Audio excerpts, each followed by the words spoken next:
asana practice is a tool of yoga. Yoga is a much, much bigger conversation than asana practice. By his own admission, his whole motivation for starting to write about this stuff in the first place was when he hurt himself in an asana class. And he said he was doing some kind of side angle pose, and he was paying more attention to the pretty girl on the mat next to him than on what he was doing with his body, and he wrenched his back pretty badly. Well, sir, you were not doing yoga in that moment. You were in an asana class, but you weren't doing yoga. If you're actually using asana as a tool of yoga, if you're doing yoga, it is much, much less likely that you're going to be hurting yourself, whether you're a man or a woman or young or old or whatever, because yoga practice, if we look at the tradition and what the teachings say about it, has to do with a certain attitude towards our actions, a certain consciousness, a certain introspection, a certain what we call swadhyaya.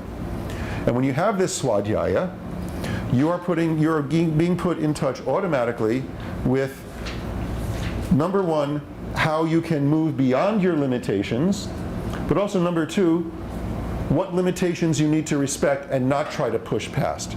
And this is where swadhyaya becomes the intermediate phrase in the tapas swadhyaya ishvara pranidhana definition of yoga practice, where tapas is talking about the things that we can change, and ishvara pranidhana is talking about the things that we must surrender to, and swadhyaya is talking about, well, the wisdom to know the difference. So this is the great serenity prayer of yoga practice. It's the same exact idea.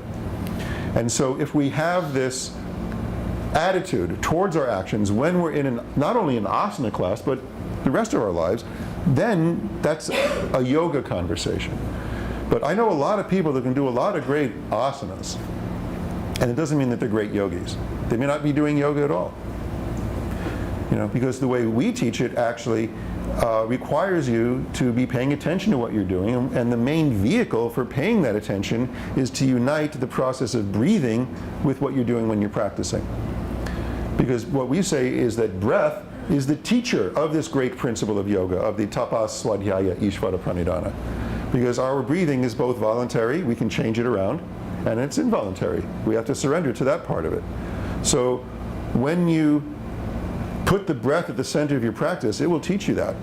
Desikachar often says that the minute you are doing something in your practice that is so intense that you lose connection with your breathing, you're actually technically no longer doing yoga. It's no longer yoga practice.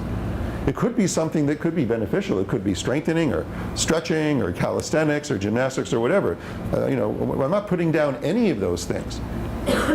But what makes yoga yoga is that attitude, not just that you're putting your body in a shape that you'll find in a yoga book. That's asana, and it's not necessarily yoga. So folks like me cringe a little bit when they see the word yoga being used in this way to describe the sorts of things that can go wrong in people's bodies when they're doing asana practice. In reality, all of these injuries that are being described can and should be avoided in yoga. That's another sutra, by the way. Heyam dukkam anagatam.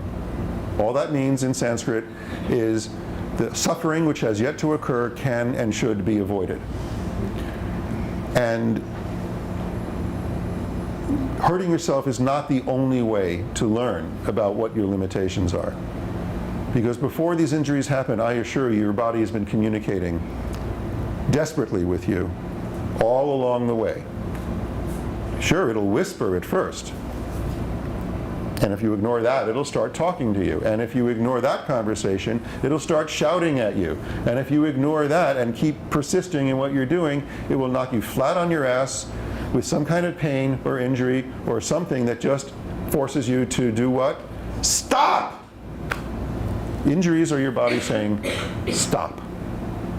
Stop what? Well, stop what you were doing that was hurting you. So that's pretty much what I want to say about that.